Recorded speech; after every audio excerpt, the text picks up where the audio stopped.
This is a quick canter, as I say, through what our course would normally cover.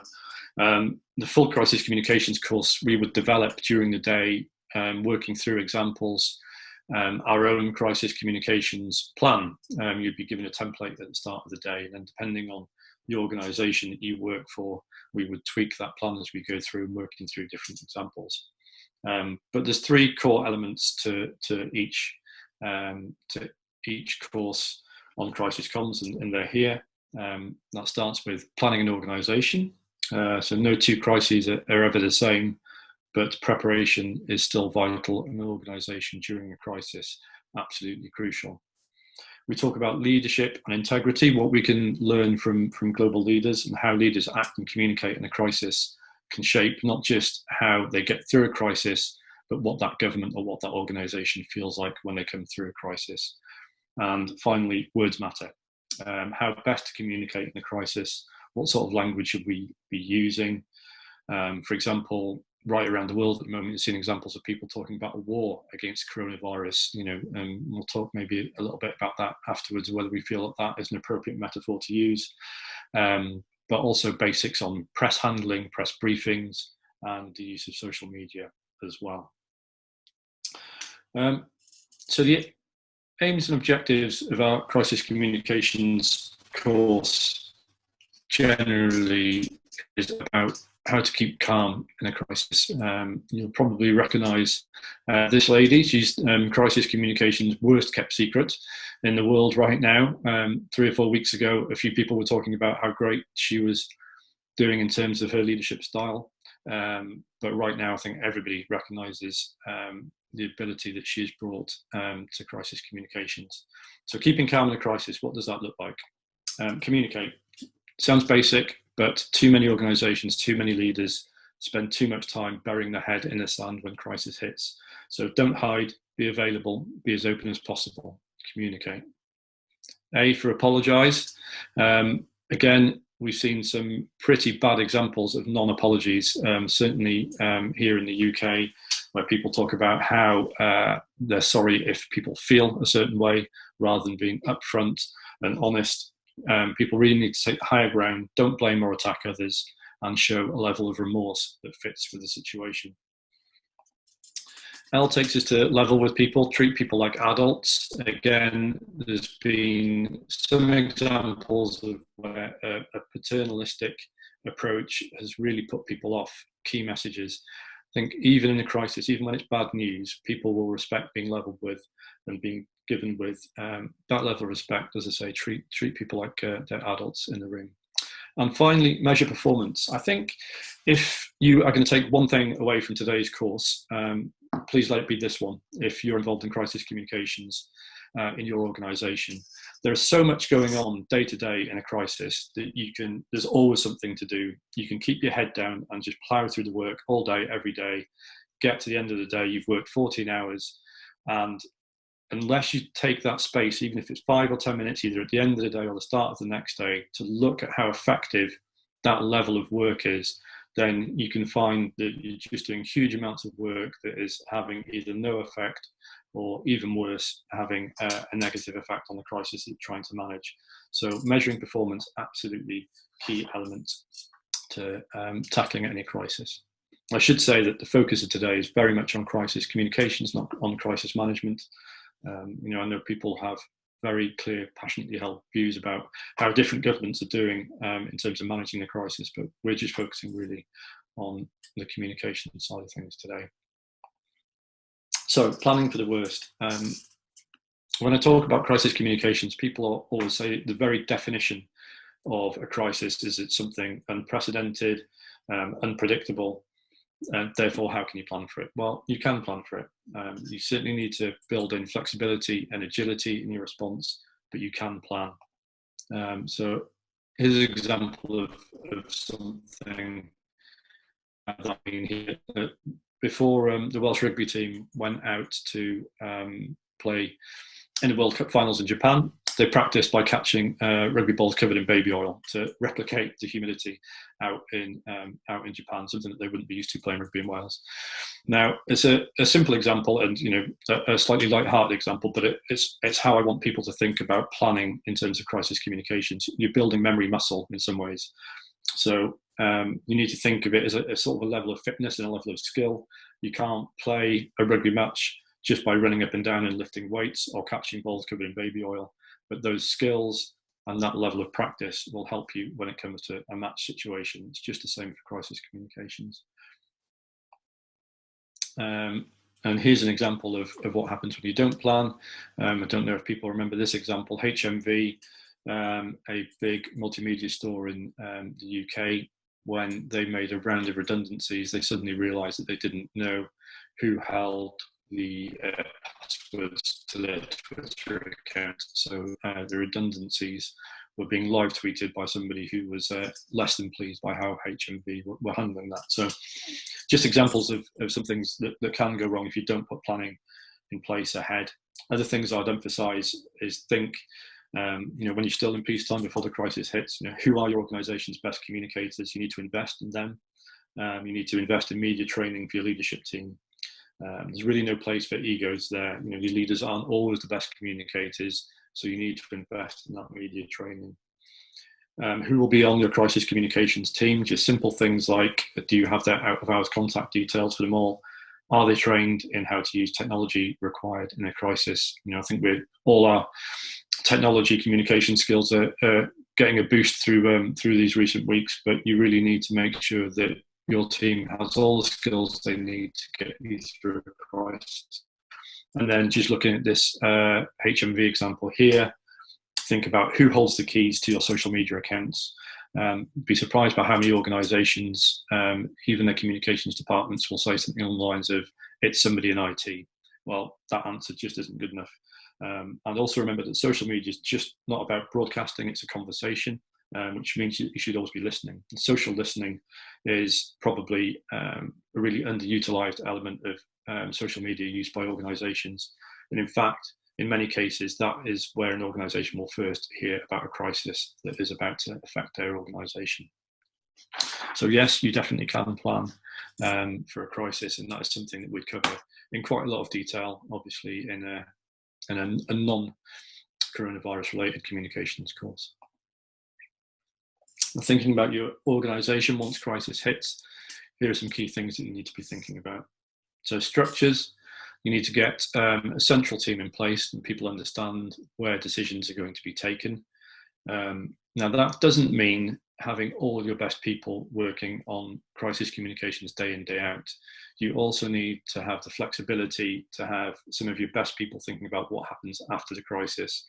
It's no good just getting through the immediate problems in front of you. You need to think about what the world is going to look like after the crisis. And that requires the strength of leadership to take some of your best people out of the immediate dealing with the crisis and looking over the horizon to see what happens next. Again, with structure, don't have too many meetings and make sure that everybody's not in every meeting. It can become totally exhausting during a crisis situation. Stakeholders, again, I'd say no place for egos here. Think about who has the best relationship with each stakeholder and just appoint them the spokesperson that is going to keep that stakeholder engaged throughout the course. Spokesperson, your leaders, as I said, they're not always the best communicators, so think carefully about who you establish as your spokesperson at the start of a crisis, and make sure that you invest in them. Staff, make sure you look after your staff. You're going to live or die through a crisis depending on how your staff are looked after and how your staff feel that you, as a leadership team, are handling any crisis. Listen to what they are feeding back to you, make space for them to feed back to you. And this goes to the final point there as well, which is sickness.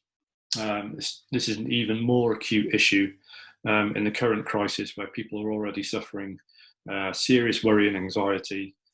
So, please do think about giving people space, enforce rotas if you have to, give people time away from their desks. So when you're at the heart of a crisis, people, they have an overwhelming sense of responsibility. They feel like everything that's going wrong is part of their fault. and every day they, what they're doing is going to make the crisis go away or not do. So you want clear decision making and objectivity, and that means you need to give staff space away from the crisis, particularly something that is so unusually all-encompassing as this one. Okay, so the crisis has hit. What happens in the early stages? You need to establish very early on that you know about the incident. You need to show that you're dealing with it and offer advice if you can. You don't need to wait for huge tracts of information just to get that marker out as an established, trusted source of information. And so some examples here. The Manchester bombing from 2017, there's been quite a lot of study in how Greater Manchester Police used online communications during that crisis. And very quickly, they got out holding statements to say that they're aware of the incident and encouraging people to follow them for official advice. Obviously, the thing with social media is that members of the public are just as capable of putting information, pictures, and often incorrect information into the mix in the middle of a crisis. So if you're the trusted source, make sure you get your marker down early on in the crisis. Similar example from another tragic incident here, the Met Police in London during the London Bridge and Borough Market attacks. I think this is the first time they ever issued run, hide and tell guidance. And again, this is something they put out on social media, on Facebook and Twitter. It was easy for worried family members and friends to share on social media with people who knew that might be in that area. And again, it just establishes them as a source of advice in the middle of a crisis as it's still unfolding. And then finally, an example here, when you know a crisis is coming, if the rivers are full and the weather forecast for the weekend says more rain's coming, then you can anticipate a flood. So getting out easily digestible social media information in particular that people can follow, 2-minute videos like this one from Lancashire County Council from last year, I think it was, ahead of anticipated flooding, just gives people very simple, easy follow to advice, which will make handling a crisis when it comes that much easier. So thinking about specific examples relating to what we have seen in relation to coronavirus. Don't make things worse at the start of a crisis. The start of a crisis is a really crucial time, and if you get things wrong at the start, then it's very difficult to recover from. So now this is a picture of a window of a pub in the UK run by Wetherspoons. Wetherspoons is a huge chain of pubs in the UK, possibly the biggest, I think. Now, Tim Martin, the guy who runs Wetherspoons, offered an absolute crash course in how not to handle a crisis in the way that he did his both internal and external comms at the start of the Covid-19 crisis. First of all, he said he would be keeping all his pubs open despite government advice. Then when he went back on that, he laid off staff despite a furlough scheme coming into place. And then finally, in an attempt to repair the damage he'd already done, he put out a video of a rambling monologue of him talking to camera, where he encouraged his own staff to go and get jobs in Tesco, the supermarket chain in the UK. So a bit of a crash course in how not to communicate. And as you can see, somebody has voted with their spray paint in terms of how he was handling that particular crisis. That's one of the pub windows there. By contrast, this is an example from Bannatyne health clubs.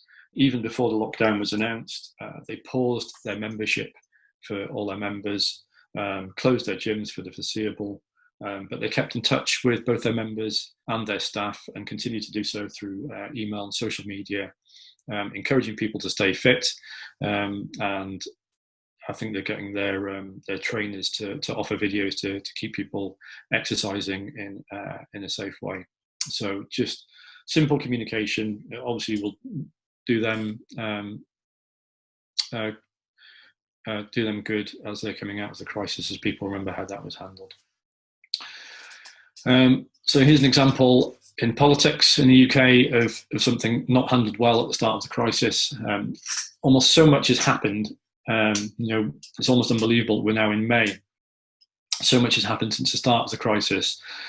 It is quite difficult to remember what things were like back at the start of March. But at this point, where Boris Johnson, the Prime Minister, was giving a press conference, proudly claiming that he shook hands with everybody, some of whom might have had coronavirus.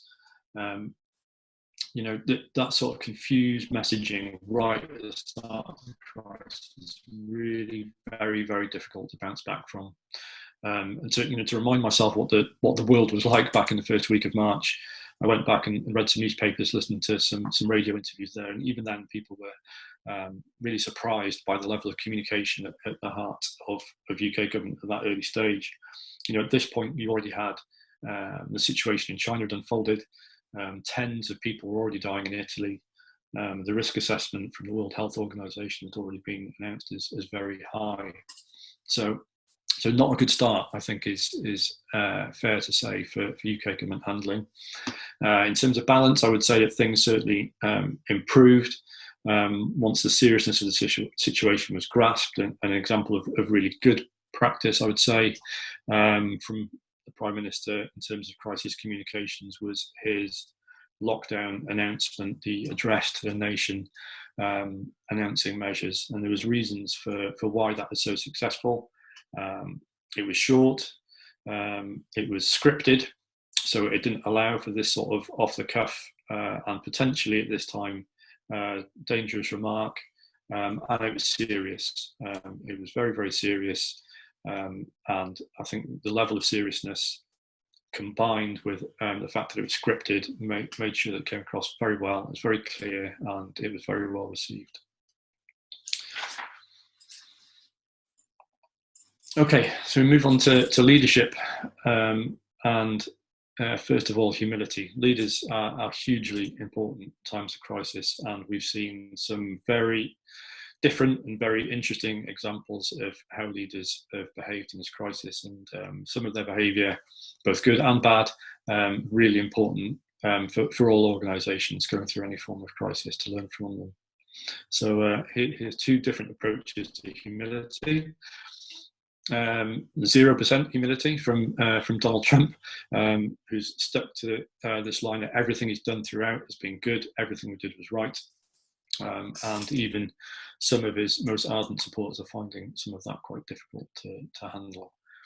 And by contrast here, President Macron, who has used speeches to the nation to great effect, I think.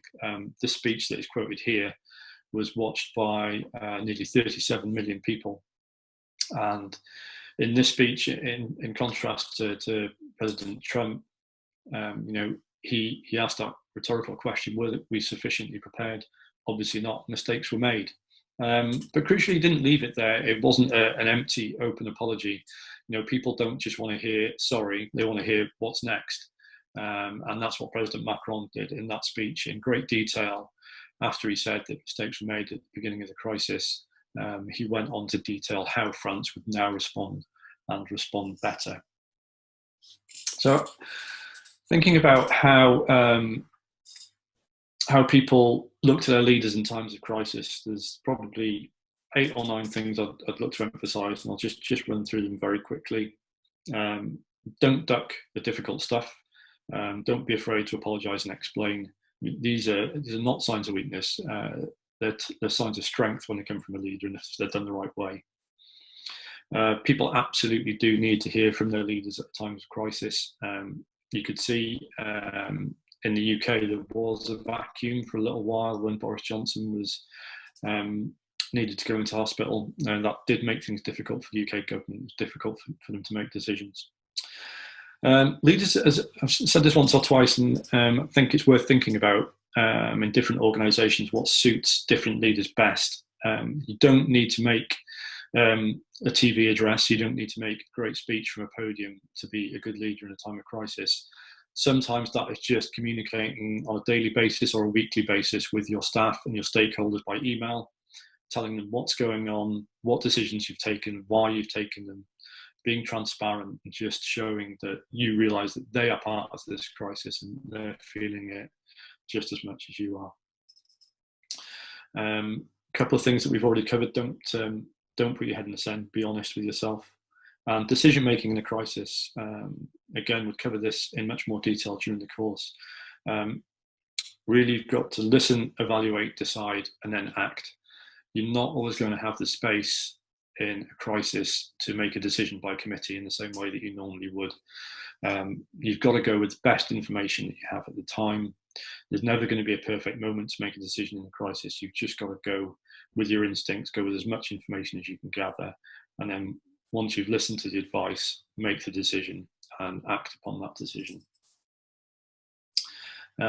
Couple of things to think about: block out the white noise. Social listening is really important, but as a leader, you shouldn't be the one doing that.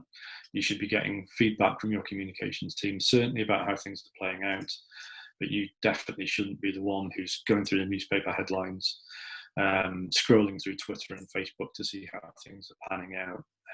If you do that, you can either become paralysed in your decision making, or you can oversteer and overreact when really you need to keep a clear head. Always think about how you're demonstrating your organisation's values in the decisions you take and communicate them. It could be something as simple and straightforward as putting your values or mission statement for your company or organisation on your desk day in, day out as you're dealing with a crisis. And it just reminds you of why you're doing what you're doing, why you are where you are, and making sure that each decision you're making, even in times of great stress, is allied to that mission statement and you're doing the right things for the right reasons. Another thing I'd say that good leaders do in times of crisis, they don't forget to say thank you to their staff and volunteers, and to do so in a meaningful way, which shows that you understand what a difference they've made by the work that they've done, not just an empty thank you. Okay, so other element of empathy, we'll go black and white for a second before bringing it back into the modern day. So these are pictures of former US President Franklin Roosevelt, FDR as he was commonly known. I just wanted to talk briefly about different communication styles in a crisis. On the left, you can see him making his first inaugural address in 1933, the speech that gave rise to the wonderful line about the only thing that we have to fear is fear itself. A great line which we might see repeated or used differently as governments start to talk about how to come out of the coronavirus lockdowns around the world. Now you can see from that picture, that is a picture that any PR person, anybody involved in news would recognise as a classic picture of a leader making an important address with all the dignitaries behind them, with the trappings of power in front, from the podium, a position of power. It's a great place to show leadership and a place to inspire a nation, preaching from the podium. That form of picture hasn't changed in 100 years for its effectiveness. But it's a particular style of communication, and it only works in that sort of environment, and it's only effective in certain ways. What you see on the right is FDR making a radio address. Now, he innovated in the White House within 8 days of becoming president. He started doing these things called a fireside chat, where he would make a direct appeal to people listening to radio at home. It'd be just a monologue. It wouldn't be an interview.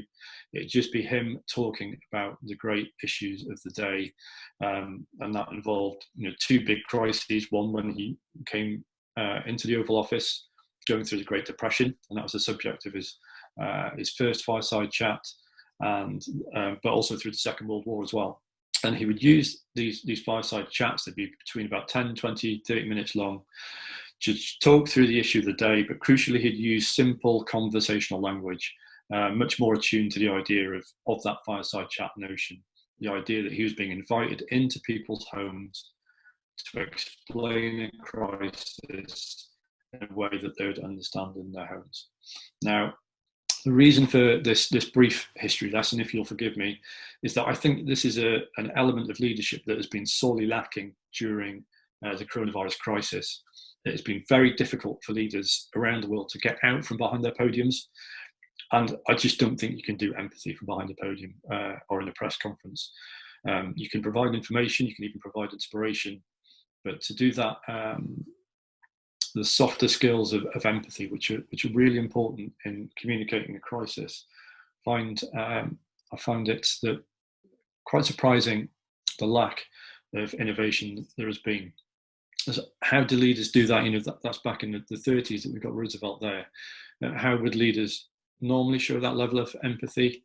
Well, here's Barack Obama comforting somebody in the aftermath of Hurricane Sandy.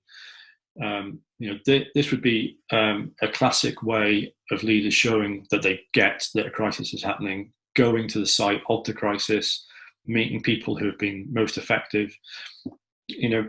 But the very act that we're seeing here, somebody giving somebody a hug, is something that leaders absolutely cannot do right now.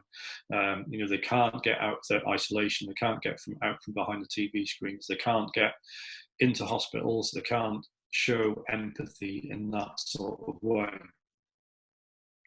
And admittedly, Obama was an absolute master at this, but it's a classic tactic used by leaders around the world. Go to the site of the crisis, show that you know what's going on, and that has been denied people. I think Karl Rove called Barack Obama the comforter in chief, in a way that he was a master at doing this. And I think that was a great line. I'm not sure whether he meant it to be entirely polite and complimentary, but I certainly think it is. And right now, I think people do need their leaders not just to be commanders in chief, but also comforters in chief as well. They are looking for that level of empathy. So one example of somebody who has sought to innovate and got this right and thought about how can I use modern communication technology to show that level of empathy is Jacinda Ardern. We saw her at the start of the presentation. She is somebody who's really is, I think, getting things right in terms of communication. She uses the podium, as you see on the picture on the left, when it's appropriate to do so. She gives detailed press conferences, and you see it there in very much sort of classic formal leader mode. The picture on the right, much less formal, and this is from a Facebook Live video that she did the evening after the lockdown announcement in New Zealand. Very informal, the words that she used to introduce the session were, I just wanted to check in with everybody as we prepare to hunker down for the next few weeks. And I thought it was just a really warm, to go back to the FDR idea of using simple conversational language. That's exactly what she did. She was using a different medium, but using it in the same way to show empathy and to explain in a different way. And if you watch that Q&A back that she didn't pull any punches in terms of the information that went across. There were a lot of difficult messages there. It wasn't, soft and fluffy. It was difficult messages, but they were just communicated in a different way. And I think that was really, really effective. But one of the few leaders that we've seen show any innovation in terms of how they communicate to people right now. What we're seeing more of is this, press briefings, some of which are going better than others. I've put 8 golden rules up here. I mean, you could probably go for 50, to be honest, but we'll stick to these for now, for press briefings that will work well. Now, in terms of press briefings in the middle of a crisis, some are going to go better than others. You are going to have peaks and troughs in terms of where the news is, and you're just going to have to ride out some tough ones. But if you follow these golden rules, I do think that you stand a better chance of getting through a press conference in good shape. First of all, and the UK government has certainly started doing this now and has done for a number of weeks, start all the briefings with factual updates. I know that some leaders attempted to begin with a more softly approach. I just don't think it works. I think you need to put down a marker from the start that you are the authority, that these figures are coming from you, but do accept that that's the start of the conversation and not the end. Don't offer platitudes. give facts and figures, and if you don't know the answer, then say so. Use visuals and graphics, have good social content ready to go. Never ignore the elephant in the room. Make sure that you take on the big issue of the day.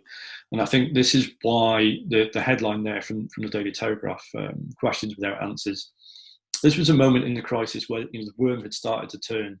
Largely, the media in the UK had been very, very supportive of the government's approach in just repeating that, the key phrases about stay home, protect the NHS, and save lives. But at this point in the crisis, more questions were getting asked about, where was the PPE that frontline staff could have expected? Why weren't more tests being done? And I think, Alok Sharma was the unfortunate minister who happened to be doing the press briefing when the music stopped.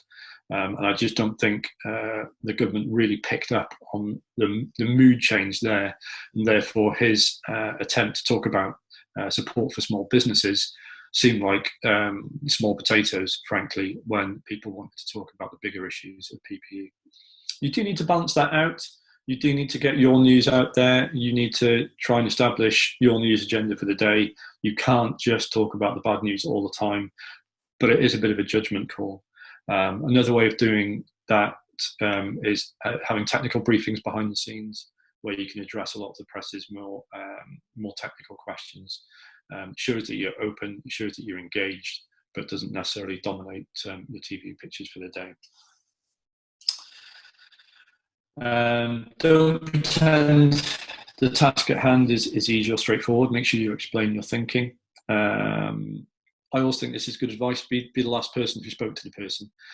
This doesn't necessarily apply at all times during the coronavirus crisis, but certainly in the case of natural disasters, if you're not actually on the ground, make sure you're speaking to somebody who is on the ground. There is nothing that counts more when you're walking into a briefing than being able to say, I've just come off the phone with, and whoever that person might happen to be, the person who is most plugged in, most on the ground. Make sure you're as up to date as you possibly can be. Get briefed and properly debriefed. There should be a thorough debriefing session after any of these press conferences. I know after First Minister's questions, we used to often give the First Minister a telling off when he did things wrong. Didn't always make us the most popular people in the room, but after a little cooling down, we all did reflect that it's always good to learn from any public appearance in that way. Getting the tone right. Again, I think this is difficult in these really unusual situations because it's such a false construct, giving a press conference or a news conference in a completely or almost completely empty room. And so you just need to make sure you don't let your guard drop. One of the things that I would say to set an example for getting the tone right is tell your principal, tell the key speaker, to imagine that the family of the worst impacted people are in the room, they're at the back of the room. And if you think that those people are in the room with you, then more than likely you'll get the tone right. And then finally, a bugbear that I've developed during this crisis, and I'll be interested to see what other people think about it, is dress the screen and not the room. A lot of the setups that we've seen, certainly in the UK, but also around the world, people addressing the press conference rooms as though they were an actual press conference. It was full of a big press gallery, and that it's a standard government announcement. These aren't standard government announcements. These events, these daily press conferences, they're the opportunity to get the maximum amount of information across to the public as possible. Your one daily opportunity to get the maximum amount of information across in a public health crisis. And therefore, think about how you're using the whole of the screen to do that. I'll show you some examples about what I mean. So that's the standard UK government press conference screen. The screen really is wasted, I would say, largely. And this is an issue, I think, for broadcasters to think about as well as government. That wouldn't have been out of place until, I'm sure that's what it looked like when whoever it was announced that the Spanish Armada was on the way to the shores of Britain. It's very old-fashioned. It doesn't use the screen, doesn't use the technology. And usually in Scotland, almost worst, if anything. I say unusually because Nicola Sturgeon and the Scottish Government are great communicators generally, usually a huge amount to learn from them. But I don't understand the thinking about something that looks as plain and as bleak as that. Now, by contrast, this is what Governor Cuomo's New York governor, his briefings look like on the screen, on TV. If you're watching at home on TV, that's what they look like. So he's a smaller part of the picture, and then on the right there, those information charts will change as he's speaking. They'll back up what he's saying. It just gives the viewer much more chance to digest the information that's being put across than just looking at a talking head on the screen. And for me, that just seems like a no-brainer in a crisis like this. Use the whole screen. This is about information, getting as much information to people as possible, and therefore, why wouldn't you use the screen in that way? And final bit of advice on this: if you wanted to go the tried and tested route of having people in the background, then at least make sure they agree with you. Otherwise, you're going to get a bunch of faces that look a bit like this, a bit worried and a bit confused. Not necessarily the best. Now, this is a question I wanted to eliminate all interactivity from the call. So this is a question I wanted to put to you guys, really, because I'm not sure if I've decided on this myself yet. I think it's really important that leaders have the confidence to show that they're learning lessons of the crisis as they're going through this one, and that they're putting things right because of it. The example I used earlier of Macron's a good one, I think. He didn't just say, yes, we made some mistakes. He said, yes, we made some mistakes, and now this is what we're going to do. But this really caught my eye. Again, it's from the same press conference that I took the slide from earlier, from Governor Cuomo. Under the heading, he did a whole session, I think it was yesterday or the day before, under learning the lessons. And he did not pull any punches about the situation in New York. He talked about the fact that there was a huge mistake in that everybody was looking to China about where coronavirus was going to come from when it arrived in the States, when they should have been looking at Europe, and that was a mistake. And then he put up this quote that sort of knocked my socks off, saying, I don't know if you can read it on the screen, I'll read it out to you. It's from Adriana Hagee, the Director of Genome Technology in New York School of Medicine. And she said, knowing the number of flights coming into New York from Italy, it was like watching a horrible train wreck in slow motion. And I think in terms of, real no-holds-barred honesty about the situation, in your own state, and learning the lessons and talking about mistakes that were made at the start of the crisis, I thought that was really brave. I think it's an open question whether at this stage of the crisis, when you're still dealing with the crisis, whether being that brave about the mistakes that were made at the start is a good thing or a bad thing. And I'd be really interested to get people's thoughts about whether they think that's good leadership or not. I know what I think, but I'm interested to hear what other people think. Okay, so even in a crisis, you do get the opportunity to talk about good news. And here's some examples that have happened in the UK recently. The first one on the left there, Matt Hancock, the health minister, set what seemed like an impossible target to reach 100,000 tests a day, and received great plaudits for actually managing to do it. Now, I think it was undoubtedly a genuine win, I think, for the UK government, and got the plaudits it deserved, but I think slightly more honesty about how that target was reached, because it did involve a bit of a change in measurement, including kits that were sent to homes, for example. Just a bit more honesty with that at the start would have allowed for, would have diminished the possibility for follow-up negative stories when people said, well, actually it's 100,000 because of these changes. But I think on balance, he got mostly plaudits, and on balance, I think that's probably right. In Again, with the current crisis, it's almost impossible to find a good visual story, because people are just not out. People are not allowed out, and the visuals that you would normally use in good government communications are just not available to you. So when you have an exception, as we see for this one from Wales, use it for all it's worth. So a plane carrying 500,000 items of PPE lands in Cardiff from China. So you can see a plane being unloaded there at Cardiff Airport by the military. Wonderful pictures. That's PPE coming into the country. It ticks all the boxes of what a good picture looks like in terms of these values.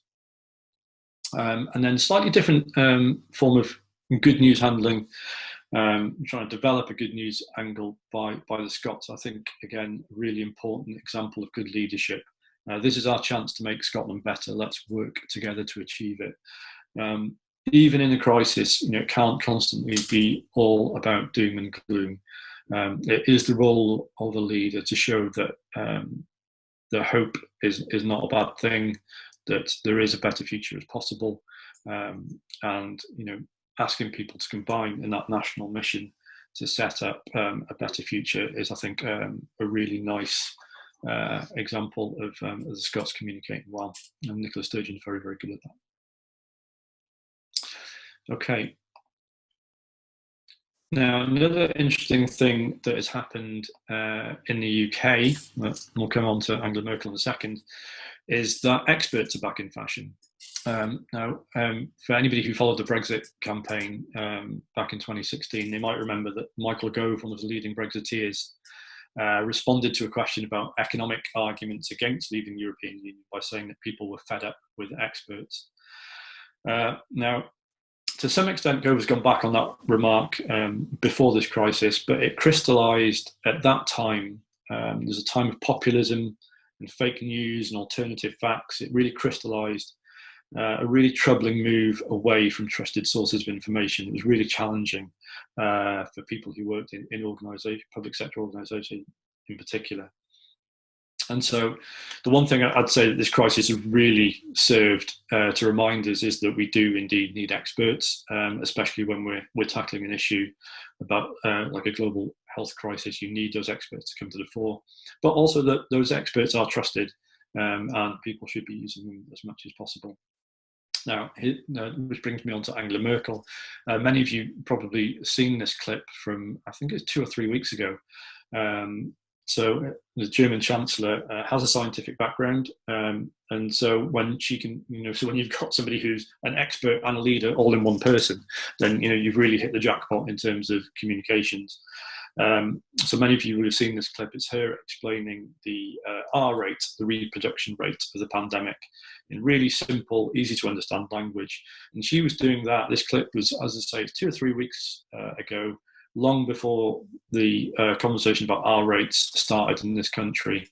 And it just shows the value of using expertise and putting difficult points into simple language. But if you don't happen to have a leader who has a doctorate in quantum chemistry, then you do need experts. And lo and behold, here's Michael Gove. And who's he stood next to? That is Stephen Powis. And who's Stephen Powis? He is the National Medical Director of NHS England and Professor of Renal Medicine at University College London. So by any measure, an expert. And so it's good to see that Michael Gove has refound experts and refound their usefulness. But it is, flippancy aside, experts are trusted, and they can bring clarity to the message that politicians sometimes can't. And so using them judiciously is really important to get through a crisis. And thinking about boiling it down to a much smaller, simpler example, I remember people in BT, British Telecom, telling me when they were struggling to get broadband into certain rural communities in Wales, they would go out with their public relations specialists into little communities and say, this is what we're not doing, this is what we're going to try and do, and they just wouldn't get a listen. They went out there with the same message, but had an engineer in overalls telling them pretty much the same message And all of a sudden, people were willing to listen because they knew that that was the person with the expertise that was going to fix their problem. And in many ways, it's the same for this crisis too. So we're just going to talk about social media very briefly. Again, we'd have a much longer session on social media in the full day course. I'm not a social media expert. I always point people towards some of the guides that Hootsuite do for free, and I'm sure we can communicate those to you somehow through the abundance of technology. They're very, very good. And their top tips on using social media in a crisis, they've updated to reflect the coronavirus crisis, and it's well worth a read. It's free and available on their website, and it's something that I would certainly direct you towards. Their tips include reviewing, possibly pausing your social media calendar. You don't really want in the middle of a crisis something that seemed like a good idea, as the soft celebratory piece of news coming out in the middle of what is a terrible situation for many people. Communicate with honesty and openness and compassion. Make sure you're only citing credible sources. Have a look at who you're retweeting before you retweet them. Use social media listening. It's a point that we made earlier in the course, and I think it's really important. Leave room for questions, and that brings me on to this slide about social media. And this is just to think about the conversation you're starting before you post something on social media. In the UK, like right around the world, I think there's this phenomenon got started a few weeks back where people come out onto their doorsteps. In the UK, it's on a Thursday night. Everybody comes out at 8 o'clock to applaud there and bang pots and pans and shout and celebrate all the health workers and social care staff, and to say thank you for all the work that they're doing. Now, the governments around the UK government, Welsh and Scottish government, clearly needed to be in on this and show their positive appreciation as well. And so they started advertising on their social media channels that this would be happening. It was not a government sponsored idea, but the government wanted to link to it. And what they found was, unsurprisingly, if they just put something up as an open question like this one, where it just says at 8 p.m. tonight, the country will show huge appreciation to NHS and social care staff. It's a thank you. Okay, it's a fairly nice message, but unsurprisingly, if you know how social media works, the comments that then came barraging in one after another were, where's our PPE? Why aren't you giving PPE to frontline staff? Why aren't you doing more testing? And bang, bang, bang, bang, like that. And it was often with a lot more colourful language than that, quite frankly. And so not sufficient thought had gone into how the conversation was going to go when you put that marker down. And the Welsh government did something which I thought was really interesting. It was very simple variation on the theme. This was their Facebook post ahead of one of the Thursday night clap for carers. Very simple, different way to direct the conversation. Just asked, who will be joining Clap for Carers tonight? Reply with your town below. And it's just an indication of how to start a positive conversation. And then the comments that came in below, obviously people posting where they were clapping from and tagging their friends and family, saying, will you be clapping in your town? And it built on what was already a positive style of event with a positive conversation. And it's just thinking about the conversation that you're starting before you put something out on social media. So that's our very fast canter through our crisis communications course. I hope you found it useful and interesting. We'll do some questions shortly, which Chris will pose to me, and I'll do my best to answer. So these are the things that I just want you to take away from today's session: is remembering to communicate, don't hide, be available, apologise when it's appropriate, and don't make that a mealy-mouthed apology. Apologise properly. Level with people, treat them like adults, and then that one key thing that I think is worth people taking away if they haven't already is measure your performance. Build space in a day. It can only has to be 5-10 minutes to look at the effectiveness of what you're doing. What made sense yesterday might not make sense tomorrow, and having the confidence to change direction when it makes sense to do so. So those would be my my key tips about keeping calm. And now we'll do some questions. I'll hand over to Chris. Oh, thank you, Matt. That's very informative, and I hope everyone find that very useful. So we're now at the Q&A section. If you haven't posted your questions, you can use the Q&A feature at the bottom of your screen, submit your question, and then I will raise this to Matt. You will also see that I will be releasing those questions and marked as answering live, so you can look at some of the answers as well. So Matt, you talked about calm, and the last one is measuring performance. One of our attendees asking, any practical tips on measuring performance? Yeah, I mean, again, it depends on the kind of organisation you are. In our full course, we'd have a crisis comms draft crisis comms plan that we'd tinker with depending on who you are. But you know, if you're thinking about it in terms of government agency, I think what you're looking at is how each story is reported, how the press briefing is reported. And for that, you're not just looking about the day's headlines. It's really important, I think, to have an effective social listening team in place. You will pick up, I think, on what will be the big stories that will affect you as the crisis unfurls 2, 3, 4 days, even a week down the line, with effective social listening techniques. The care homes crisis, which bubbled up 2 weeks ago and became a really big issue and a really big problem for the government. It wasn't that people weren't talking about that already. If you knew where to look, there were already people sounding the alarm on that issue, and certainly, you could find it on social media, people talking about it. But just because everything was so all-encompassing, so much was changing at the time, it wasn't getting a fair share of media coverage. And so, if you weren't doing effective social listening, you could be drawn into a false sense of security that there wasn't an issue there.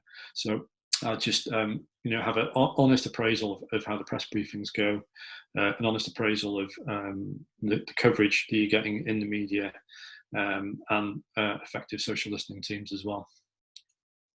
Great, thank you, Matt.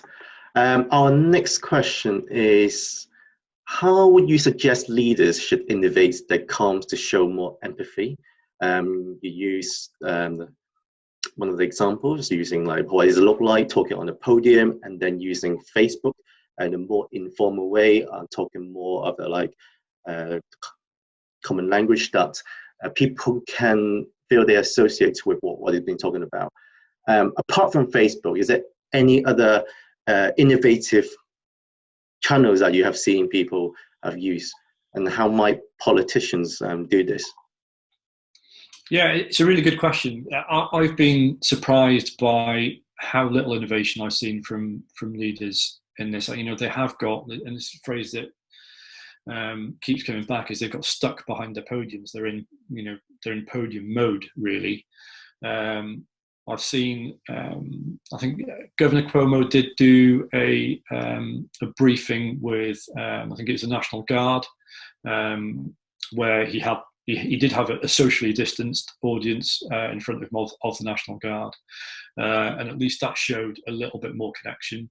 And he used this lovely line of, I've always said to you, I'll never ask you to go anywhere or do anything that I wouldn't do myself. And that showed a sort of a connection and an empathy, which I thought was quite good. But really, I've not seen a lot to compare with the Facebook live chat. And I think you've got to make it seem authentic, and you've got to find the medium that works for each leader.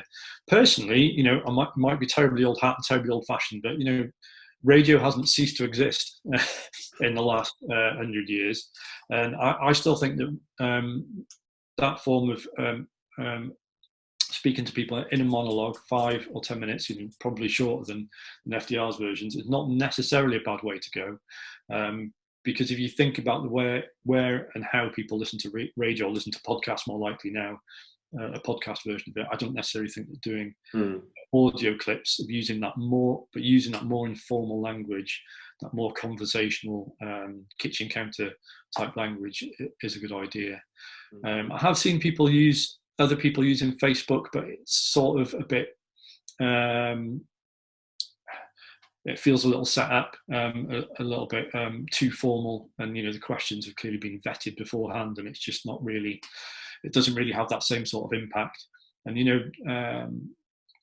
Jacinda Ardern did answer questions on her Q&A, but actually the thing that made the difference was her little monologue at the start. And so I think it's just thinking about doing something like that that's authentic, finding it works for each leader. And if you can find an audience in a socially distant way, like Governor Cuomo did, then all to the better. I guess it's really about really exploring different media channels and really understand how your audience get the message, what type of audience you reach by the different channels. Yeah, really, that's right. People are not going to take away a message of empathy from a man stood behind a podium with 2 flags behind him. That sends out very, very clear signal, that whole look about what sort of leader that person wants to be. And it's effective in some ways, but it's not communicating in a holistic way that a leader really needs to in a time of crisis.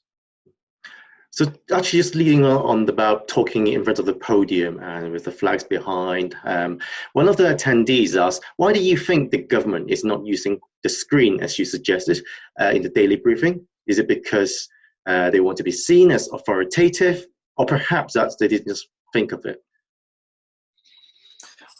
I'm confused by why they don't use it, to be honest, because I think, looking at the example from the New York example, it's, okay, maybe it's a bit more, Times Square than Trafalgar Square, but I think it works. The purpose of these briefings is not traditional. It is to get across as much information to as many people as possible in an unfiltered way. So they do have slides, when the ministers pass on to the experts in the room, they will go through the daily slides, but they're very static. It's not the minister, it's not the person who's accountable to the public talking through the slides. And I think that's where the power comes from the Governor Cuomo example. It's the accountable person who's talking through the slides. And I think that makes a really big difference.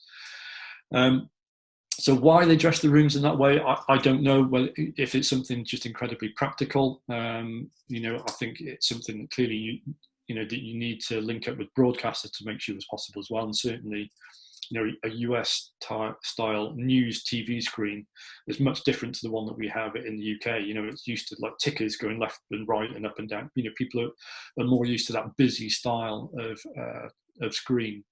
But I just think it's just a complete and utter waste of space at the moment, the way the UK wants to do theirs. And, it's the same for all devolved administrations. So I don't know whether the answer is technical or if it's a stylistic thing, but I just think it doesn't work. Okay. Just going back to more of your experience when you were working in the Welsh Government, one of the attendees asked, what is your experience of the London media coverage of the announcement made in Wales or Scotland and Northern Ireland during a crisis? He said that last week the Welsh Government Twitter account replying to papers and the BBC correcting them on how devolved government make decisions in devolved areas, not the UK government. Yeah, no, I saw that, and working in a devolved administration, this is one of the big bugbears, really, and I'm sure that level happens in all countries where you've got different levels of government, and yeah, it was incredibly frustrating, and it remains incredibly frustrating that you have UK broadcasters talking about England-only announcements as though it was for the whole of the UK. For people who are watching this from outside the UK, the devolved administrations in Scotland, Wales, and Northern Ireland, they run their own education services and crucially during this crisis, the health service as well. And so decisions made by Matt Hancock in Westminster about the health service do not apply in Wales and Scotland and Northern Ireland. They have their own health ministers making their own decisions. And so for newspapers and broadcasters not to get that now, it used to be annoying. Now it's dangerous because, people are not getting information as accurate to their own communities. And so they could be getting public health advice that doesn't apply in their own country. So yeah, I think the Welsh Government are absolutely right to correct that, and I'm sure the Scottish Government will be doing the same as well. But on the other angle, someone raised a very interesting question.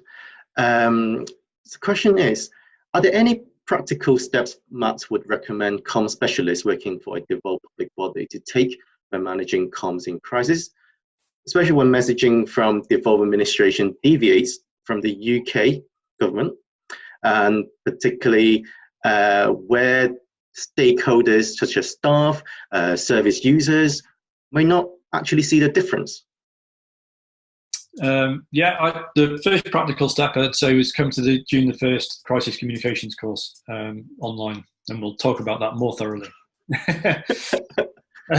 But no, seriously, there are practical things that you can do. I'm sure that colleagues in devolved administrations are doing them. It is about just briefing constantly.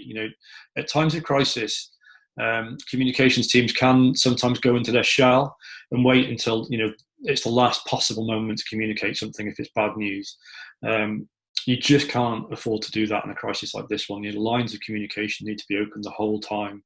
You need to have that level of communication behind the scenes, as well as communicating lines to be produced. And so, having a mutual level of respect between the journalists and people working in PR and comms is absolutely crucial. Keeping the lines of communication open at all times, and just making sure they understand those differences. Tech briefings are a really good thing to do. And I think one of the good things that will come out of this for devolved administrations is that they will see that people will dial in much more now from London newsrooms or Manchester newsrooms and get information from the devolved administrations, because the facilities are now there to do it. The technical facilities, they can do a Zoom call and talk to the lead medical professional in Wales and Scotland and be able to report in a much more UK way. So hopefully the advent of that technology and the way the briefings are being done now will allow people to get that bigger picture. Great. I'm mindful that we have overrun by about nearly 10 minutes, but I hope everyone can just bear with me. There are a lot of good questions, and I just want to go for another couple of questions, if that's okay. Yeah. So now you mentioned quite a lot of different tasks that the comms team should be doing, talking to different stakeholders, using different channels. That requires a lot of resources. So someone in the audience asked, in a budget-restricted organization, is it worth sacrificing frontline service provision actions to invest in communications? That's a tough one. It depends what that frontline is doing, I guess. Certainly, you wouldn't want to be pulling nurses and doctors out of hospitals to work on Twitter all day. So it really depends on what those frontline staff are doing. But the value of communications in a crisis, getting communications right, I don't think you can overestimate it. Right now, getting communications right is literally life and death. And if we think it was complicated at the start of this crisis, and if we think it's complicated now, then wait and see what the next 2 or 3 weeks looks like. Because at the moment, everybody has more or less the same message, which is lockdown, social distancing. And people have really taken that to heart. And so now you're seeing all the polling and all the analysis suggesting it's going to be really tough to draw those people out of lockdown. So the advice that is going to be given now is going to be different to different groups of people. Different businesses are going to be given different sets of advice. Different countries will be giving different sets of advice. Different age groups will be given different sets of advice. So, you've gone from one big, overwhelming message to very soon you're going to be having different messages in different countries to different age groups and different professions. That is when, that's when crisis communications is really going to come to the fore. Invest in frontline staff. Yeah, of course, absolutely. Do recognise that people's budgets are stretched. But the element I'd say that might help, I mentioned right at the beginning, I was never a fan of hierarchies working in government anyway. But it's really important now. Egos don't count. What counts now is finding the people that can do the job that you need them to do. And particularly when it comes to communication, stakeholder relationships, you can definitely pull people out of different frontline job or different jobs in different parts of the organisation that can manage that, which will make the crisis run in a better way. Thank you, Matt. And I think exactly, I think all of us are quite looking forward to this Sunday and what our Prime Minister Boris Johnson will announce. And like you said, I think the next few weeks will be an interesting period and very challenging for the comms specialists. And this brings us to the last question. I think it's nicely lead on to this, is that when do we know that we need to switch off from the crisis communications mode?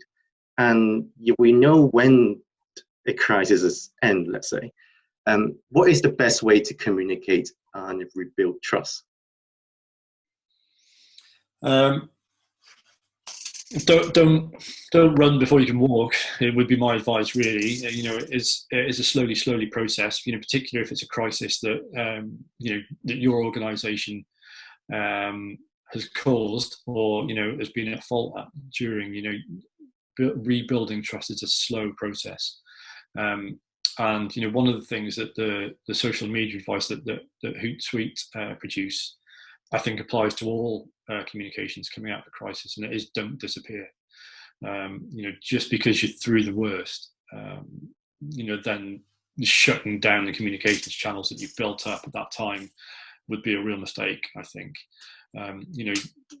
It's held up as a bit of a example of the worst form of communications in a crisis, and is the BP deepwater oil spill in the Gulf of Mexico. But you could see at least that BP learned by the end of that that they needed to keep communication channels open, and they needed to keep going back to the communities to try and show that they'd learned through the process. And I think finding ways to show that you've learned through the process are really important. Getting back to business as normal, I would say, it's not flicking a switch, really. It's a gradual process. And I think, people react quite badly, I think, to, a leadership team sort of saying, that's done, draw up the drawbridge now, we can get back to normal. I think you need to show that you've understood what the crisis meant, and you've understood the need for change, and that needs to be an ongoing process rather than flicking a switch, I think. Thank you, Matt. I think it will be quite a long time until we really know what would be the new normal is like, especially now vaccine won't be available until probably another 12 months, perhaps. So I think it would be very interesting if we could invite you back on, perhaps later on, to see, what would be the exit communication looks like, how we can gradually go back into normality. Now, I know you got this slide up and ready, so I think you probably got a few more words to say before we say goodbye to our guests. Yeah, absolutely. Yeah, happy to come back and see whether anything I've said today would make sense again in 4 weeks' time. It's a constant learning process, but I've really enjoyed today. It's difficult not seeing everybody. I really love interacting with people in training sessions, but it's better than nothing, and I hope it's been useful. So these are the dates of the full courses that we run online. The next Crisis Communications one will be the 1st of June. There's a further one, the 18th of September. I also run a course on executive presence. That'll be the 24th of June. A lot of that is about leadership, and we'll touch on leadership in crisis there too. And speechwriting training. I personally, I've never thought it was more important for leaders to have speechwriters than right now, but that doesn't seem to be advice that everybody's following. And do check the website of the Civil Service College to find out about the courses that are being run. There's more open courses being run. Tailored courses can be provided. I've done one of those with the local authority in London. It's really good. It's as much about team building as it is about learning. They're excellent ways to introduce professional development into the organisation. And of course, the organisation is international as well. So do sign up to the training alerts, go along to the college, sign up to all the different social media channels, stay in touch. Yep.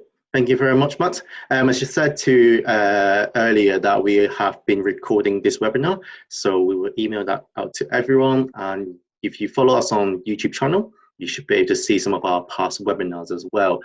Just before we say goodbye, if we could ask everyone to help us, to give us feedback. How did you find this webinar? So a poll has been launched. So if you could just vote whether it's very useful, or not so useful, or not relevant at all. Be honest as you can, so just help us to improve our future webinars. Thank you very much. If you have any other questions, do email us. I will forward them to Matt and see if we can get them answered for you, because there has been some questions that I can't get them answered during this seminar just due to the time limit. We already overran by quite a lot, but hopefully you enjoyed it, and hopefully we see you either in our future webinars or at our office in London. Thank you very much, everyone. Thanks, everyone. Okay. Bye-bye. Bye.